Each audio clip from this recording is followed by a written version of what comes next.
నమస్తే అండి. శ్రీమతి మాదిరెడ్డి సులోచన గారి కలహంస నవల 7వ భాగానికి స్వాగతం అండి. శిల్ప మాట్లాడలేకపోయింది. రాజాతో మాట్లాడే ధైర్యం లేదా ఆమెకి. పెదవి పళ్ళ మధ్య బిగబట్టి అలాగే కూర్చుండిపోయింది. సమయం కళ్ళలేని గుర్రంలా పరిగెడుతోంది. రాజా పళ్ళ ప్యాకెట్లు పట్టుకుని వచ్చాడు. అతను మాసిన గుడ్డలు వేసుకున్న, గడ్డం పెరిగిన, అందంగా హుందాగా ఉన్నాడు. ఏమిటి నాకు ఈ పరీక్ష? ఇద్దరిలో ఏ ఒక్కరిలోనో కాస్త మంచి గుణాలు కలిగి ఉంటే అంతగా బాధ ఉండేది కాదు. ఇద్దరూ ఉదాత్తులే. ఇద్దరికీ తనంటే విపరీతమైన అభిమానమే. తనకి పరీక్ష ఎందుకో. శిల్ప, వాడు నిద్రపోతున్నాడు. నేను అరగంటలో వస్తాను. జాగ్రత్త. రాజా నన్ను నన్ను అతని చూపులలోని నిర్వికారం చూస్తే ఆమె నోరు మెదపలేకపోయింది. ఏమిటి శిల్ప? అతను అడిగే తీరు చూస్తే ఆమెకు మతిపోయింది. ఏమిటి, మనిషికి గతం అంత తేలికగా మరుపొచ్చిందా? ఏమైనా చెప్పాలా? నన్ను నన్ను క్షమించు అన్నది నోట్లో నుంచి మాటలు అతి కష్టం మీద బయటికొచ్చాయి. శిల్ప, అభిమానం ఉన్న చోట అధికారం ఉంటుంది. ఆ క్షణంలో అమర ప్రాణం తప్ప నాకేం గుర్తులేదు. అవన్నీ మనసులో పెట్టుకోకు. అతను వెళ్ళిపోయాడు. అతని పాదాలంటి ప్రార్థించాలని ఉన్నా నోరు మెదపలేకపోయింది. అలాగే నిలబడిపోయింది. హరిశ్చంద్ర మాటలకు శ్రీలక్ష్మి తెల్లబోయింది. అయినా తన ఇంటి విషయాల్లో అతనికేం పని? ఒక పక్క తమ ఇంటి వెలుగు అయిన మామయ్య ఆసుపత్రిలో ఉంటే ఈ పెళ్ళేమిటి?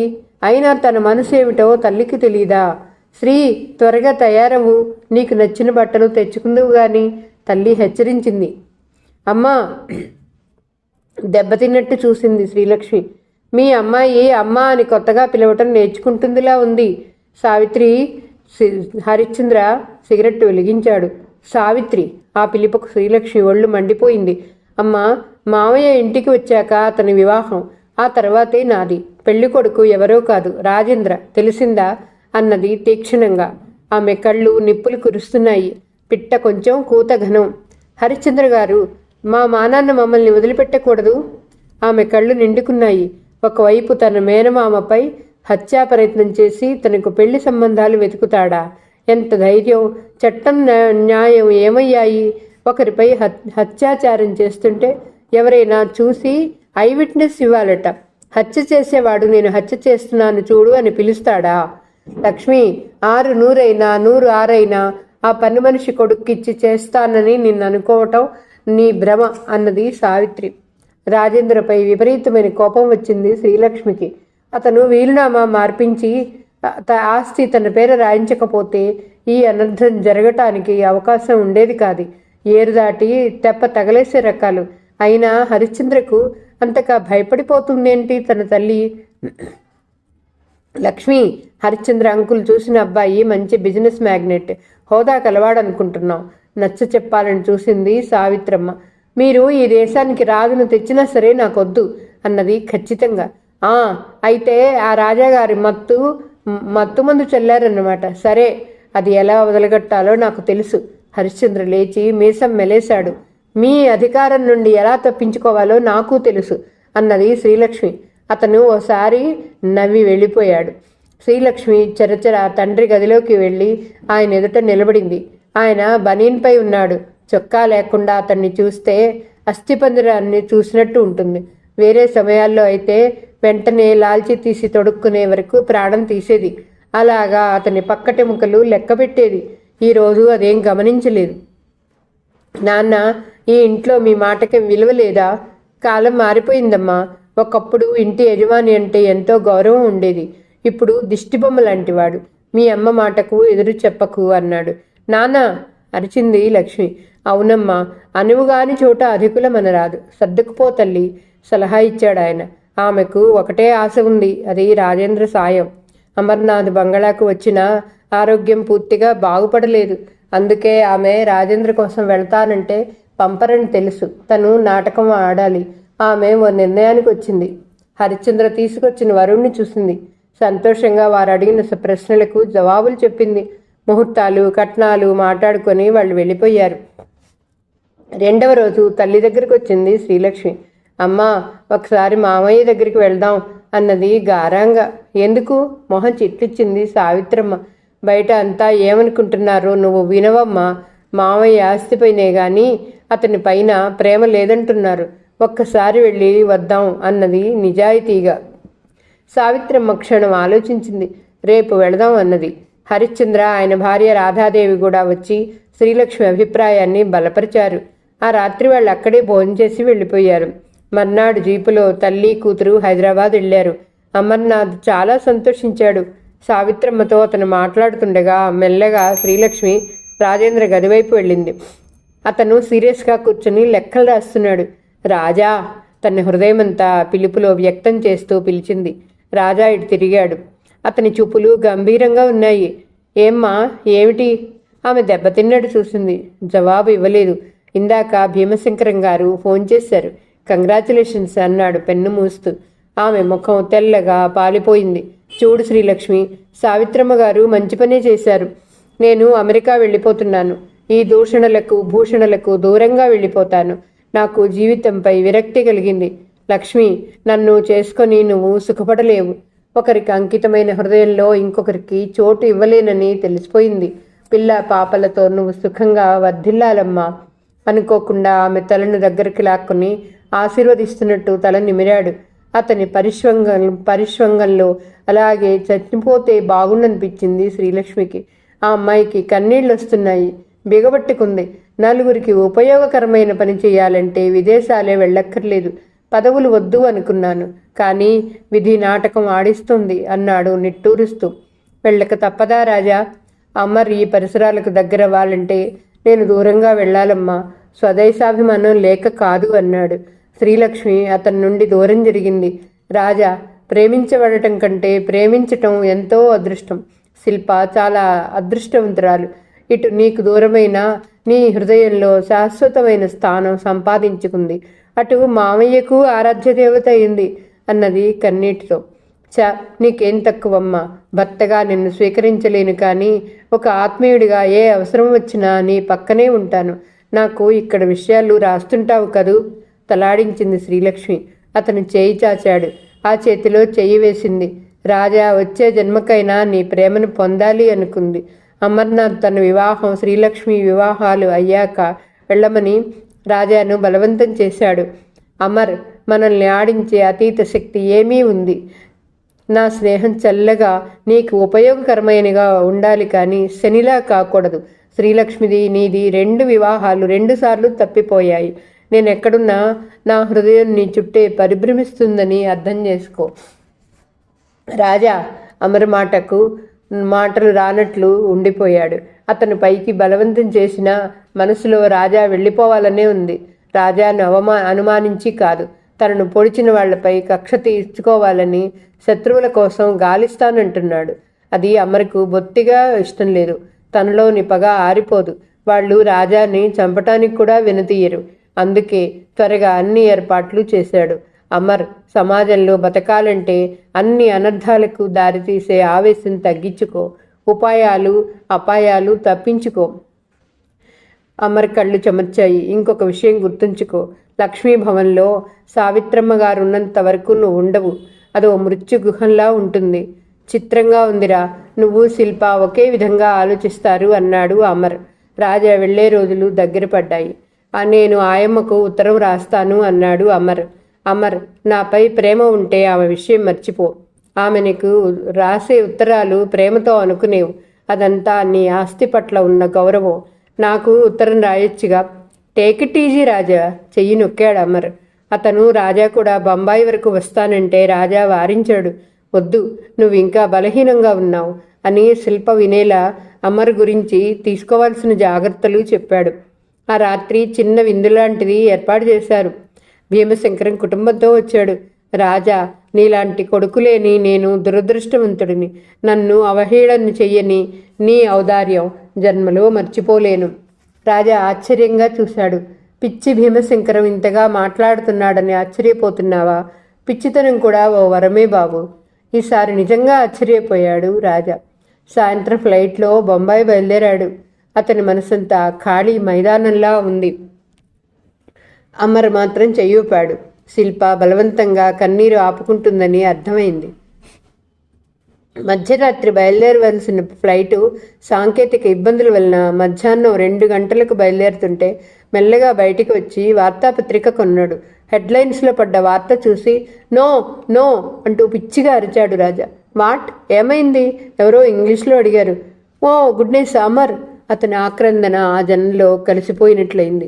నిలబడలేనట్టు వచ్చి సోఫాలో కూర్చుని మరోసారి పేపర్ తీశాడు. అందమైన అమ్మాయి అనురాగంతో చేసిన హత్య అన్న హెడ్డింగ్ కనిపించింది. హైదరాబాద్ పట్టణానికి చెందిన జమీందారు వంశీయుడు అమర్నాథ్ ఒక పేద ఇంటి పిల్లను ప్రేమించాడు. ఆ అమ్మాయి నాట్యగత్తె, మంచి నటి. తన బావతో కలిసి జమీందారును మభ్యపెట్టి నడిరోడ్డు మీదే హత్య చేయాలని ప్రయత్నించిన ఉదంతం ఇప్పుడు బయటపడింది.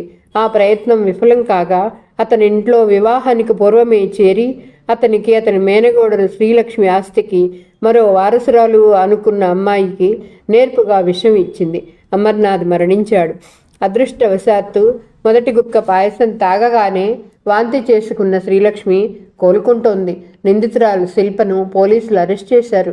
ఈ కేసును సర్కిల్ ఇన్స్పెక్టర్ శ్రీ రాజశేఖర్ రెడ్డి దర్యాప్తు చేస్తున్నారు. మతిపోయింది రాజాకి. శిల్ప హత్య చేస్తుందా? ఒక్క మాటకు కట్టుబడి త్యాగం చేసిన యువతి. తను ఎంత నష్టజాతకుడు! అమరుడయ్యాడా? రాజా అంటూ పిలిచే నిన్నక చూడలేనా? అతని కళ్ళమ్మట నీరు కారుతోంది. అమర్, నేనే నిన్ను చంపుకున్నాన్రా. బొంబాయి వరకు వస్తానంటే నిన్ను రానివ్వలేదు. పదే పదే అనుకున్నాడు రాజేంద్ర. అతను ప్లేను వెళుతుందని చేసిన అనౌన్స్మెంట్ కానీ తోటి ప్రయాణికులు వెళ్లటం కానీ గమనించలేదు. ఈ వార్త అబద్ధం అయితే బాగుండును అనుకున్నాడు పదే పదే. హైదరాబాద్ వెళ్లే ప్యాసింజర్స్ ఏదో మాట్లాడుకుంటుంటే అతను ఉలిక్కిపడ్డట్టు లేచి కౌంటర్ దగ్గరికి వెళ్ళాడు. హైదరాబాద్ రిటర్న్ టికెట్ అడిగాడు. ఇంకా 20 మంది వెయిటింగ్ లిస్ట్లో ఉన్నారు సారీ అన్నాడు కౌంటర్ దగ్గర ఉన్నతను. చూడండి, నేను ఎట్టి పరిస్థితుల్లోనూ ఈ ప్లేన్లో వెళ్ళాలి అని వార్తాపత్రిక చూపి అమర్ తనకి ఎంత సన్నిహితుడో చెప్పాడు. నేనేం చేయనండి, ఎవరైనా క్యాన్సిల్ చేసుకుంటే ఫస్ట్ ప్రిఫరెన్స్ ఇస్తాను అన్నాడు జాలిగా చూసి. థ్యాంక్ యూ అని టెలిఫోన్ దగ్గరికి వెళ్ళి ఫోన్ చేశాడు ఇంటికి. ఒకసారి భీమశంకరం గారిని పిలవండి అన్నాడు. భీమశంకరం గారు రాజా గొంతు వింటూనే ఏడ్చేశాడు. ఒక్క మాట మాట్లాడలేకపోయాడు. భీమశంకరం గారు, నేను వస్తున్నాను, ఎట్టి పరిస్థితుల్లోనూ దహన సంస్కారాలు చేయించవద్దు అని ఆదేశించాడు. శ్రీలక్ష్మికి ఎలా ఉంది? అవతల నుండి పర్వాలేదన్న జవాబు విని ఫోన్ పెట్టేశాడు. ఎంత దారుణం జరిగిపోయింది! ప్రాణాలు తీసే ఈ ఆస్తుల కోసం జనం ఇంతగా పట్టుకుని పాకులాడతారే. ఇదంతా జరిగింది ఆస్తి కోసమేనా? సావిత్రమ్మ! రాజా పళ్ళు పటపట కొరికాడు. అతని అంతరంగం అగ్నిలా దహించుకుపోతుంది. అతని కౌంటర్ దగ్గరికి వచ్చేసరికి ఓ దయామయుడు తను సాయంత్రం వెళ్ళిపోతానని తన టికెట్ ఇచ్చాడు. రాజా ప్లేన్ ఎలా ఎక్కాడో, ఎలా ఇల్లు చేరాడో అన్నీ యాంత్రికంగా జరిగిపోయాయి. హాల్లోని దృశ్యం చూసి అతని కాళ్ళు కదలలేదు. అమర్ అందమైన రూపమే లేదు, నల్లబడిపోయిన ఓ శవం ఉంది. అనురాగపూరితంగా తనను చూసే చూపులు శాశ్వతంగా దూరం అయ్యాయి. నాయనా అమర్, నా పాపాలు నిన్ను పొట్టను పెట్టుకున్నాయా తండ్రి? హృదయ విదారకంగా ఏడుస్తున్న ఆయమ్మ కనిపించింది. తన కన్న తల్లి. రాజాకు ఒక్క క్షణం అనిపించినా మరుక్షణమే అమర్ శరీరం పక్కన పడిపోయాడు. అమర్, నాతో మాట్లాడరా, ఒక్కసారిటి చూడు. వికృతంగా మారిన మొహం చేతిలోకి తీసుకుని అటూ ఇటూ కదిపాడు. ఏం తప్పు చేశానురా? నాకింత పెద్ద శిక్ష విధించావు. అంత గండం నుండి బయటపడి ఎందుకు ఈ విషయం పాలయ్యావు? రాజా తల బాదుకున్నాడు. దూరంగా కూర్చొని ఏడుస్తున్న సావిత్రమ్మ శాపనార్థాలు పెడుతోంది. అతనికేం వినిపించటం లేదు. అమర్ లేకపోతే తన జీవితమే లేదు. కానీ అమర్పై జరిగిన అన్యాయానికి ప్రతీకారం తీర్చుకోవటానికైనా తను బతకాలి. అతని ముఖం ఎర్రగా రక్తం చిమ్ముతున్నట్టుగా మారిపోయింది. అతని కండరాలు బిగుసుకున్నాయి. తను ఎంతో ఉదాత్తంగా ప్రవర్తించాలనుకున్నాడు. చివరికి ఏం జరిగింది? పోలీసులు అతన్ని రకరకాల ప్రశ్నలు వేశారు. ఉచితమనిపించిన వాటికి జవాబు చెప్పాడు. అతను వెళ్ళి బట్టలు మార్చుకుని వచ్చాడు. ఒరేయ్, నా పెళ్ళి నీ చేతుల మీదుగా జరగాలి అనేవాడివి, నీ చావు జరుపుతున్నాన్రా అనుకున్నాడు మనసులో. ఆడపుల్లా గర్జించింది సావిత్రమ్మ. అమర్ అమర్ అంటూ మెత్తని కత్తిలా వాడి గొంతు కోసావు. ఇంకా కోపం పోలేదా? పగ చల్లారలేదా? మాకు మీకు ఎలాంటి సంబంధం లేదు, వెళ్ళు వెళ్ళు అని అరిచింది. రాజేంద్ర తనే అంత్యక్రియలు చేయాలనుకున్నాడు. వీల్లేదు, నీ నీడను కూడా మేం భరించాం, వెళ్ళిపో వెళ్ళిపో, ఆయన చేస్తారు అంత్యక్రియలు అన్నది భీమశంకరం గారిని చూపిస్తూ. ఏమండి, నా మాట వినండి. రాజా తమ్ముడు లాంటివాడు, వాడిని చేయని ధైర్యం చేసి భీమశంకరం అన్నాడు. వీల్లేదు. ఆమె విడివడిన వెంట్రుకలు వేలుముడి వేసుకుని వచ్చింది. చూడండి సావిత్రమ్మ గారు, మీకు ఆస్తి అడుగుతానని భయం కావచ్చు. మీ ఆస్తి, మీ అంతస్తు మీకే ఉండని. కన్న తల్లి కూడా అందివ్వలేని అనురాగం వాడు నాకు ఇచ్చాడు. వాడి ఆత్మశాంతి కోసం నేను పని చేయక తప్పదు అన్నాడు నిశ్చలంగా. హృదయ విదారకంగా ఏడుస్తున్న ఆయమ్మ లేచి వచ్చి ఎవరు ఊహించని విధంగా రాజేంద్ర కాళ్ళపై పడింది. రాజేంద్ర, నన్ను క్షమించు బాబు, నన్ను క్షమించు. నీవు కలహంసవు, మా కాకుల వంటి లోకుల మధ్య ఉండదగిన వాడవు కాదు బాబు. కన్న కొడుకును అందలమెక్కించాలని నీకు అన్యాయం చేశాను. ఆయమ్మ ఆగింది. ఈసారి రాజా తలెత్తి చూశాడు, ఆశ్చర్యంగా, అపనమ్మకంగా. అతను మొదటిసారిగా తల్లి కళ్ళల్లోకి సూటిగా చూశాడు. నా మాట నమ్ము బాబు, నేను నీకు తల్లిని కాదు. నీ భవిష్యత్తు అంధకార బంధురం చేసి నా కొడుకు భవిష్యత్తు స్వర్గధామం చేద్దామనుకున్న పాపిని. తల బాదుకుంది. నాకు నీవు అనేది ఒక్క మాట అర్థం కావట్లేదు అన్నాడు అయోమయంగా చూస్తూ. ఆమె పెద్దావిడే, తన పాదాల దగ్గరుంది. లేపాలన్న విషయం కూడా మర్చిపోయాడు. అవును రాజా, మీ నాన్నకిచ్చిన మాటకు కట్టుపడి నీ అవస్థలు, నీ బాధలు భరించాను అన్నాడు. భీమశంకరం వచ్చి రాజా భుజంపై చేయి వేసి, బాబు, విధి నాకు బాగా బుద్ధి చెప్పింది. నా కళ్ళు తెరిపించటానికి నా ప్రాణం తీసినా బాగుండేది. నా అమర్ నా కొడుకు ప్రాణం తీసింది. ఎవరి భవిష్యత్తు కోసం ఇన్ని పాట్లు పడ్డానో. ఆవిడ బోరున ఏడ్చింది. రాజా లేచాడు. అతను కర్తవ్య విమూఢుడై నిల్చున్నాడు. ఏది నమ్మాలో, ఏది మానాలో అతనికి అర్థం కావటం లేదు. ఇదో కొత్త నాటకమా? బాగుంది. తల్లి కొడుకులు కలిసి మంచి నాటకమే ఆడుతున్నారు. సావిత్రమ్మ గయ్యమంది. సావిత్రమ్మ, నీ నాటకాలన్నీ బయట పెడితే మొహం దాచుకోవటానికి స్థలం వెతకాలి. జాగ్రత్త. కళ్ళు తుడుచుకుంది ఆయమ్మ. సావిత్రమ్మ మొహం వెలవెలపోయింది. ఆమె అసహాయంగా 2 చేతుల్లో మొహం కప్పుకుని ఏడుస్తూ లోపలికి పరిగెత్తింది. అందరూ ఆశ్చర్యంగా చెవులు కొరుక్కున్నారు. దయచేసి మీరు చెప్పేది ఏదైనా ఉంటే తర్వాత చెప్పండి. వాడి అంతిమయాత్ర అయినా శాంతిగా సాగనివ్వండి అన్నాడు. అందరూ ఒక్కసారిగా ఊరుకున్నారు. రాజానే చూస్తున్నారు.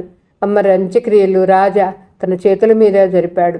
అతనికి తన అనుబంధం గుర్తొచ్చింది. అమెరికాలో ఉన్న క్షేమంగా ఉండేవాడేమో అనుకున్నాడు. అతని చితికి నిప్పు పెడుతూ, నా అనుభవం క్రోడీకరించి నీలో జ్ఞానజ్యోతిని వెలిగించి ఈ ప్రపంచానికి ఉపయోగపడే వ్యక్తిగా తీర్చిదిద్దాలనుకున్నాను. నీ చితికి నిప్పు పెడతాలనుకోలేదు అని కళ్ళు తుడుచుకున్నాడు. రాత్రంతా నిద్రలేక అమరగదిలో అటు ఇటు తిరిగాడు. మెల్లగా భీమశంకరం గారు రావటం చూశాడు. రాజా పచారులు ఆపాడు. ఆ క్షణంలో భీమశంకరం కాలమే మారిపోయిందయ్యా అనే అమాయకుడిలా కనిపించలేరు. అమృతం, హాలాహలం ఒకేలా సేవించే గంభీరమూర్తిలా కనిపించాడు. రండి భీమశంకరం గారు. రాజా, అలా పిరవకురా, ఒక్కసారి బావా అనరా ప్లీజ్. మీరు ముందు ఈ ఆయమ్మ సంగతి ఏంటో చెప్పండి అన్నాడు అసహనంగా. భీమశంకరం నిట్టూర్చాడు. వచ్చి రాజా దగ్గరగా ఉన్న మంచంపై కూర్చున్నాడు. ఒరేయ్ రాజా, మీ నాన్నకు నేను స్వయంగా అక్క కొడుకునురా. నాకింకా బాగా గుర్తుంది. సావిత్రి వాళ్ళమ్మ పోయినప్పుడు మామయ్య జీవితమే లేదనుకున్నాడు. మా అమ్మ నన్ను తీసుకుని వచ్చి సంవత్సరం పాటు ఇక్కడే ఉండి ఓదార్చి వెళ్ళింది. అప్పుడే నాకు సావిత్రికి వివాహం చేశారు. అక్కయ్య, నీ కొడుకుది కోడలుదేనే ఆస్తి అంతా నువ్వే చూసుకో అన్నాడు. అమ్మకే అన్నీ వదిలి దేశాల మీద పడ్డాడు మామయ్య. ఎవరో నాటకాల అమ్మాయితో తిరుగుతున్నాడని వీళ్ళు వచ్చి అమ్మకు చెప్పారు. తప్పుదారులు ఎందుకురా, నీ వయసు ఏం ముంచుకుపోయిందని మళ్ళీ పెళ్లి చేసుకో అని హెచ్చరించింది. చూడక్క, ఆ నాటకాలమ్మాయి గర్భవతి. ఆ అమ్మాయిని తెస్తాను అన్నాడు మామయ్య. ధర్మరాజు, నీకు మతిపోయిందిరా. అలాంటి ఆలోచన నీకు ఎలా వచ్చింది? ఆ విషయం మర్చిపో. మన అంతస్తుకు తగిన అమ్మాయిని చూస్తాను. అమ్మ వాగ్దానం చేసింది. మామయ్య ఎటూ తేల్చుకోలేని స్థితిలో ఉన్నారు. సావిత్రి పెద్దదైంది. వయసుకు మించిన పర్సనాలిటీ. నా వయసు ఎదిగింది. మనసు ఎదగటం అటుంచి నాలో ఆగిపోయాడాయన. ఏమైంది? సెంటర్ పీస్ లాక్కుని కూర్చున్నాడు రాజా. మగాడికి ఉండవలసిన కోరిక, కాంక్ష ఏమీ ఎదగలేదు. నాలో ఏదో కాంప్లెక్స్. అది సావిత్రిని చూస్తే అన్ని విధాలా నాకంటే పెద్దదిగా, గొప్పదిగా అనిపించేది. నేను మరింత కుంగిపోయేవాడిని. ఏ శృంగార భరితమైన కావ్యమో కథో చదివితే కలిగే మధుర భావనలు సావిత్రి సమక్షంలో మటుమాయం అయ్యేవి. సైక్రియాటిస్ట్ని కన్సల్ట్ చేయలేదా? ఈ విషయం విన్న అమ్మ, మామయ్య ఆందోళన అంతా ఇంతా కాదు. డాక్టర్లకు చూపించారు, దయ్యాలని బాగు చేయించారు. మంత్రాలు తంత్రాలు ఒకటేమిటి, డబ్బు నీళ్లలా ఖర్చు పెట్టారు, లాభం లేకపోయింది. అమర ఆయమ్మల సంగతేంటి భీమశంకరం గారు? అసలు ఉత్కంఠ తను భరించలేనట్టు అన్నాడు రాజా. ఆ విషయానికే వస్తున్నాను. ఇవన్నీ ఒకదానితో ఒకటి ముడిపడి ఉన్నాయి రాజా. నేను మద్రాసు వెళ్ళొచ్చేసరికి అమర్ జన్మవార్త తెలిపింది ఆయమ్మ. మీ నాన్న సంతోషించాడు. మా అమ్మ కుంగిపోయింది. పోనీలే అమ్మ, ఆస్తి గురించి నాకంత బాధ లేదు. వాడిని మా కొడుకుగా పెంచుదాం అన్నాను నేను. డాక్టర్ చెప్పిన మా విషయాలు గుర్తుకు తెచ్చుకొని, ఆస్తి గురించి కాదురా నా బాధ. ఆమె తల బాదుకుంది. నన్ను సావిత్రిని షికార్లకు పంపారు, సినిమాలకి పంపారు. గది నిండా రకరకాల చిత్రాలు అలంకరించారు. లైంగిక విజ్ఞానానికి సంబంధించిన పుస్తకాలు చదివించారు. నాలో మార్పు కనిపించలేదు. మావయ్యకి మరో ఆశ, కొడుకున్నాడు. అమ్మ కుంగిపోయింది. ఆమెకు గుండెపోటు వచ్చింది. చావు బతుకుల్లో ఉండి మావయ్యని పిలిపించి తను చూసిన మీనాక్షిని వివాహం చేసుకోమని ఒత్తిడి ప్రారంభించింది. మావయ్య అయినా ఆయమ్మ గురించి ఖచ్చితంగా చెప్పలేక వివాహానికి అంగీకరించారు. కుటుంబ సభ్యుల సమక్షంలో యాదగిరి గుట్టపై అతి క్లుప్తంగా మావయ్య వివాహం మీనాక్షత్త అంటే మీ అమ్మతో జరిగిపోయింది. మేము బయలుదేరదాం అనుకుంటుండగా పసిపాపనెత్తుకుని ఆయమ్మ వచ్చింది. అన్యాయం అక్రమమని ఏడ్చింది, శపించింది, ఆత్మహత్య చేసుకుంటానని బెదిరించింది. మా అమ్మ 1000 రూపాయలు ఇచ్చి పంపించేసింది. ఎర్రగా బొద్దుగా ఉన్న పసివాడిని చూస్తే నాకు జాలేసింది. నాన్నగారు పిల్లాడినైనా తీసుకోలేదా? ఆతృతంగా అడిగాడు రాజా. మీ నాన్నగారు ఆ తరం మనిషి. అతనికి ప్రాణం కంటే పరువే ముఖ్యం. ఆత్మీయత అనుబంధాల కంటే హోదా ముఖ్యం.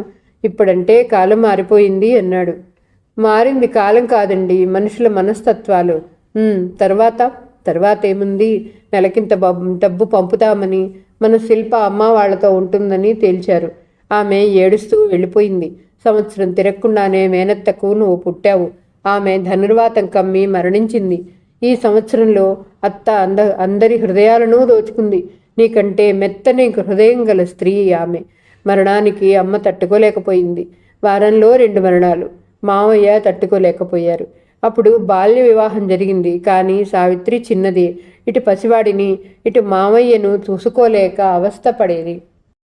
మావయ్య ఉత్తరం రాసి ఆయమ్మను పిలిపించారు. ఆమె బేదరికంతో బాధపడుతుంది కాబట్టి వచ్చిందనుకున్నాం. రాజాకు కుతూహలంగా ఉంది. ఆ క్షణంలో తను పుట్టగానే తల్లిని కోల్పోయాడన్న భావన అతడిని విచలితుడిని చేసింది. ఆమె మావయ్య చేసిన అవమానానికి పగ తీర్చుకోవాలని వచ్చింది. ఆమె రాగానే నీ సంరక్షణ భారం వహించింది. ఆమె ఇల్లాలులా అధికారం మొదలెట్టింది. అప్పుడే ఓ కొత్త మేనేజర్ మూర్తి గుమస్తాగా హరిశ్చంద్ర అపాయింట్ అయ్యారు. ఆ మేనేజర్ చాలా అందగాడు, మంచివాడు కూడాను. ఆగి కళ్ళు ఒత్తుకున్నాడు భీమశంకరం. తర్వాత ఒక్క క్షణం తటవటబాయించాడు. మళ్ళీ ప్రారంభించాడు. అతన్ని ఆకర్షణలో పడింది సావిత్రి. నేను అనుక్షణం గింజుకునేవాడిని. ఏమీ చేయలేని అసక్తతకు తిట్టుకునేవాడిని. మేనేజర్పై విపరీతమైన కోపం వచ్చింది. ఓ రోజు అతన్ని హెచ్చరించాలని వెళ్ళాను. అతనే సావిత్రిని హెచ్చరిస్తున్నాడు. చూడండి సావిత్రి గారు, పెద్ద ఇంటి అమ్మాయి మీరు. మాలాంటి వారిని రెచ్చగొట్టడం తప్పు. మూర్తిగారు, నేనేం చేయను చెప్పండి? నేను ఉప్పు కారం తినే మనిషినే. సావిత్రి ఏడుస్తుంది. ఒక పని చేయండి. ధైర్యం ఉంటే మీ నాన్నతో చెప్పి భీమశంకరం గారితో విడాకులు పుచ్చుకోండి. అప్పుడు మీకు నచ్చిన వ్యక్తిని వివాహం చేసుకోవచ్చు అని సలహా ఇచ్చాడు. అది అసాధ్యం మూర్తిగారు, అసాధ్యం. నాన్నగారు ధర్మమూర్తులే కావచ్చు. భర్త బతికుండగా కూతురికి మరో వివాహం చేసే సహృదయులు కారు. సాంప్రదాయాలకు ప్రాణం పెట్టే మనిషి అన్నదామె. సాంప్రదాయాల మాటలా ఉన్నా చాటుమాటు వ్యవహారాలంటే నాకు అసలు ఇష్టం ఉండదు సావిత్రి గారు. ఒక పని చేయండి, మీ బావ భీమశంకరం గారి ముందే ఈ సమస్య ఉంచండి అన్నాడు. అతన పుట్టి మందమతి.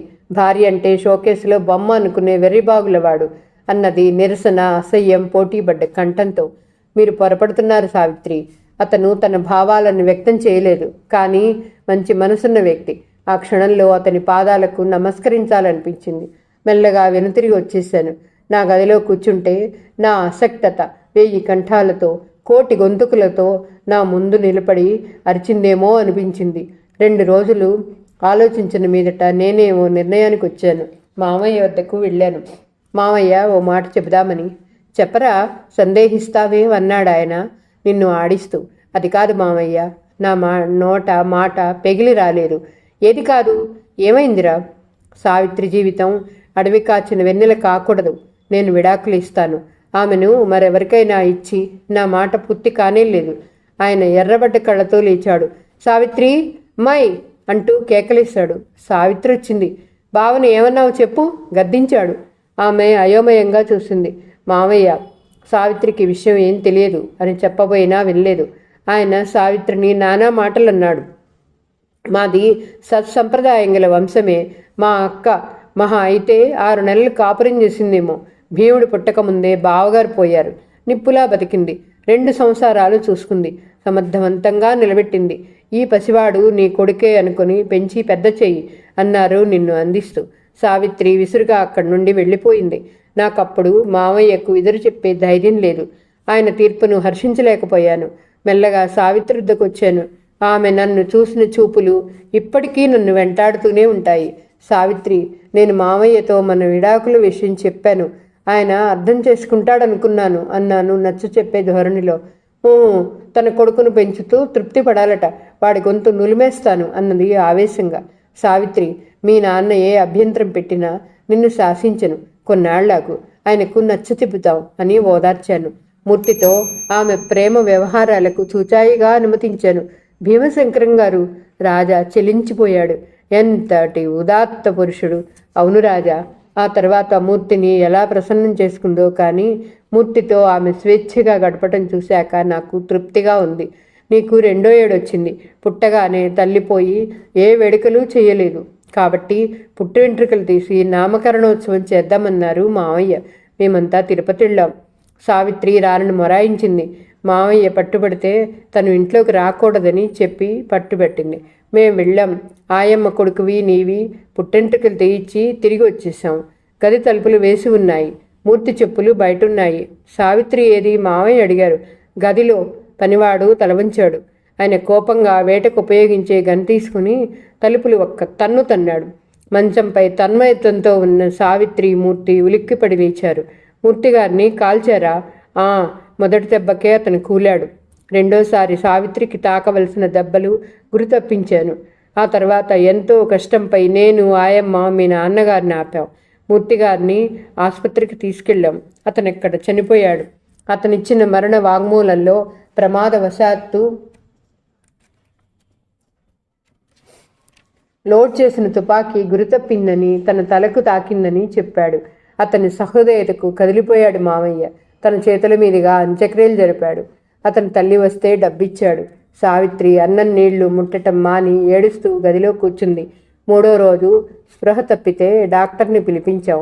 అతను చెప్పిన మాటలకు అవాక్కైపోయాం. సావిత్రికి నెల తప్పిందట. ఆమె భోరున ఏడ్చింది. నాకింత విషయం ఇవ్వండి డాక్టర్ గారు అంది. ఆయన నన్ను బయటికి పిలిచాడు. మీ ఆవిడకు పిల్లలంటే ఇష్టం లేదా? అదేం లేదండి.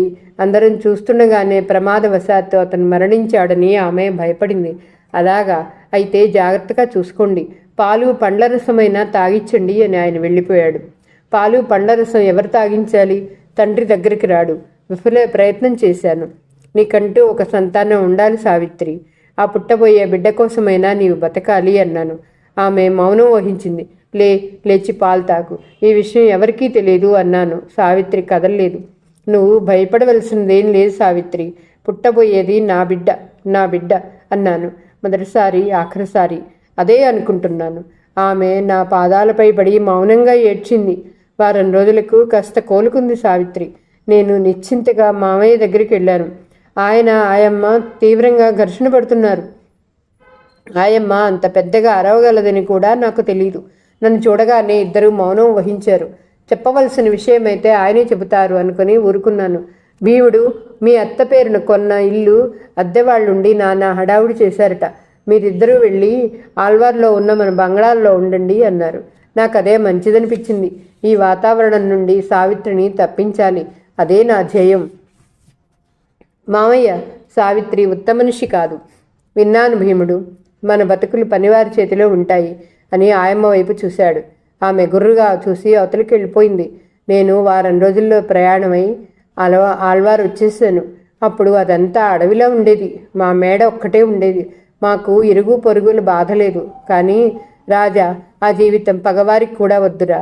శ్రీలక్ష్మి పుట్టే వరకు నిశ్శబ్దంగా పని మనిషి వండింది తిని జీవోత్సవాల్లా ఎవరి మంచంపై వారు గడిపాం. అప్పుడప్పుడు నేనే అనేవాడిని, సావిత్రి సినిమాకి వెళ్దామా అని. ఓసారి తను ఏ మూడ్లో ఉందో మంచిదంది. ఇద్దరం సినిమాకు బయలుదేరాం. మా జంటను చిత్రంగా చూశారు. లోక సహజమైన ధోరణిలో వెక్కిరించారు.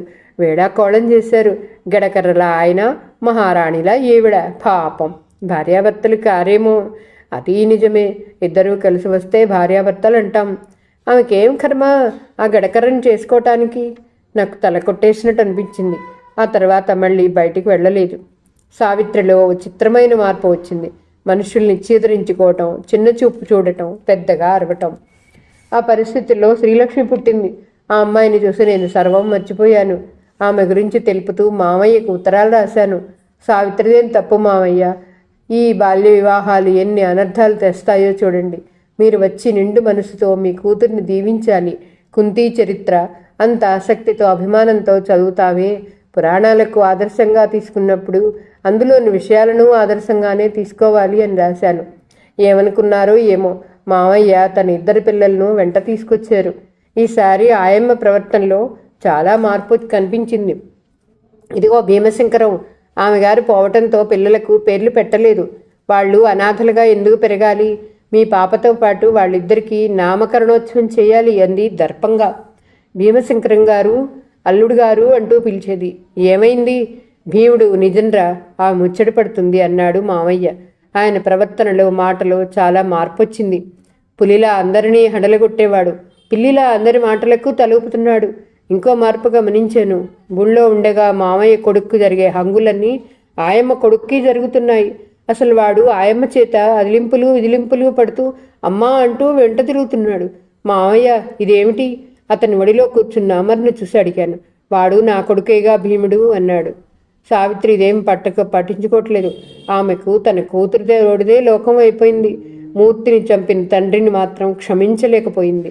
ముగ్గురి నామకరణోత్సవం ఘనంగా జరిగింది. పాపకు శ్రీలక్ష్మిని మామయ్యే పెట్టారు. అమరేంద్ర, రాజేంద్ర అని కొడుకులకు పేర్లు పెట్టారు. 10 మందిలోనే ఆయమ్మ ఏసడించింది. ధర్మరాజు గారు అనుంగపుత్రుడు వరసుడైన కుర్రాడి పేరు ఆయా కొడుకు పేరుతో పోలిక. అమరేంద్ర కాదు, అమర్నాథ్ అన్నది దర్పంగా. మామయ్య, వాడు వారసుడేమిటి, వీడు అనాథేమిటి? భీముడు, మీకంటే నాకెవరున్నారు? కన్న కూతురు నన్ను కషాయవాడనుకుని కన్నెత్తి చూడటం లేదు. ఆయన కంటతడి పెట్టారు. ఏదో జటిలమైన సమస్యతో బాధపడుతున్నారని అర్థమైంది. ఈరోజు కథ ఇంతటితో సమాప్తమండి. మరలా తర్వాయి భాగంతో కలుద్దాం. నా కథ మీకు నచ్చితే like, share, subscribe and comment. ఉంటానండి. పద్మావతి చావలి.